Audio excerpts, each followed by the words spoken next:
পরিশ্রম করেন এর ফল আপনারা 26 তারিখে অবশ্যই পাবেন। খেলা হবে 26 তারিখে, খেলা হবে খেলা হবে খেলা হবে। না জানি এই 26 তারিখে কি হতে চলছে বাংলাদেশে। যেখানেই দেখি সেখানেই সবাই দেখি শুধু ফোন টেপে, কি করা হয় বিড়াল টেপে। সবাই আশায় আছে এই হ্যামস্টার কম্বো থেকে টাকা পাবে, প্রচুর টাকা পাবে, সবাই সফল হয়ে যাবে। কেউ বড় গাড়ি কিনবে, কেউ মাইক্রো কিনবে, কেউ আবার হেলিকপ্টার কিনবে। ব্যাংকের সামনে শুধু লাইন আর লাইন। যদি শোনা যায় কি করবেন, অ্যাকাউন্ট করব, অ্যাকাউন্ট শুধু ব্যাংকে খেলা, টাকার খেলা, সাধারণ জনগণের পকেটে পকেটে টাকার খেলা। আজকে সেই সম্পর্কেই কথা বলার জন্য এই মেলা আয়োজন করা হয়েছে। আমাদের মাঝে উপস্থিত আছেন হ্যামস্টার কম্বো বাংলাদেশ অ্যাসোসিয়েশনের সহায়ক অ্যাসিস্ট্যান্ট মোহাম্মদ হাসিবুর রহমান, এবং আরও উপস্থিত আছেন হ্যামস্টার কম্বো বাংলাদেশ অ্যাসোসিয়েশনের প্রধান সমন্বয়ক মোহাম্মদ সোহাগ। বক্তব্য রাখার জন্য অনুরোধ করছি আমাদের হ্যামস্টার কম্বো বাংলাদেশ অ্যাসোসিয়েশনের প্রধান সমন্বয়ক মোহাম্মদ সোহাগ ভাইকে। সোহাগ ভাই, প্লিজ আপনি এই হ্যামস্টার কম্বো এই সম্পর্কে কিছু বলুন। সম্মানিত বন্ধুগণ, আপনাদেরকে সবাইকে শুভেচ্ছা অভিনন্দন। আপনারা যে hamster combo coin Bangladesh of অ্যাসোসিয়েশনের ভিতরে আছেন, তারা আপনারা এই যে পরিশ্রম করেন এর ফল আপনারা 26 তারিখে অবশ্যই পাবেন।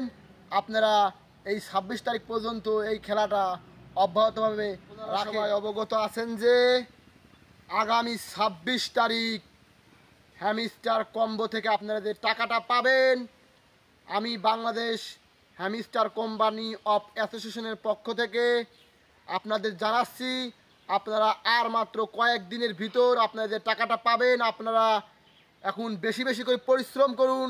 আমি আপনাদের আশ্বস্ত করতেছি, আপনারা আগামী 26 তারিখ অবশ্যই টাকা পাবেন এবং পাবেনই। আমি আপনাদের বিশেষভাবে অনুরোধ করছি, আপনারা এই খেলাটা বর্তমান সময় নষ্ট না করে এই কয়েকদিন আপনারা এই খেলার উপর বেশি বেশি করে সময় দিন এবং বেশি বেশি করে কয়েন সংগ্রহ করুন।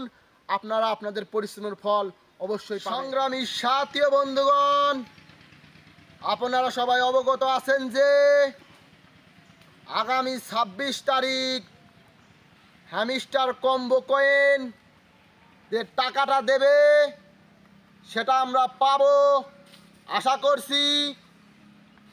আমরা গরিব বলে, আমাদের টাকা ছিল না বলে আমরা পরিবার থেকে বঞ্চিত,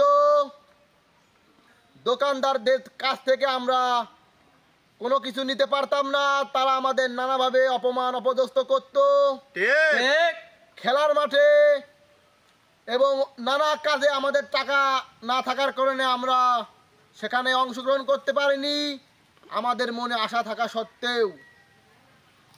আমাদের যে গার্লফ্রেন্ড ছিল তারা টাকার অভাবে আমাদের কাছ থেকে চলে যায় এবং তাদের পরিবার, তাদের বুড়িওয়ালা, পেট মোটাওয়ালা, টাকলা, এদের সাথে তাদের বিবাহ দিয়েছে। আমাদের মনে খুব দুঃখ। এই টাকা আমরা 26 তারিখে পাবো, তখন আমরা দেখিয়ে দিব যে আমরাও এখন টাকার মালিক হয়েছি। আমাদের টাকায় গরিবের হক রয়েছে।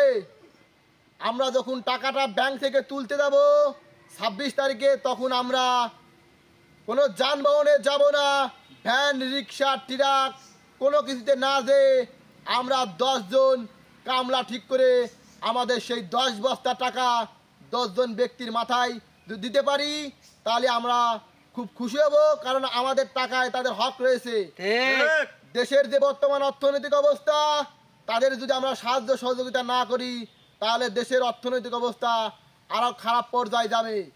আমরা এই টাকা নিয়ে আমরা জনতনভাবে নষ্ট করব না, আমরা টাকাগুলো সঠিকভাবে বন্টন করব এবং আমাদের আশেপাশে দরিদ্র মানুষের সেবা করব। আমরা যেভাবে অপদস্থ অপমান হয়েছি, আমরা এই টাকার জন্য অন্য মানুষের যাতে অপদস্থ না হয় তাদের আমরা নানাভাবে সাহায্য করব। তোমরা সবাই কি একমত?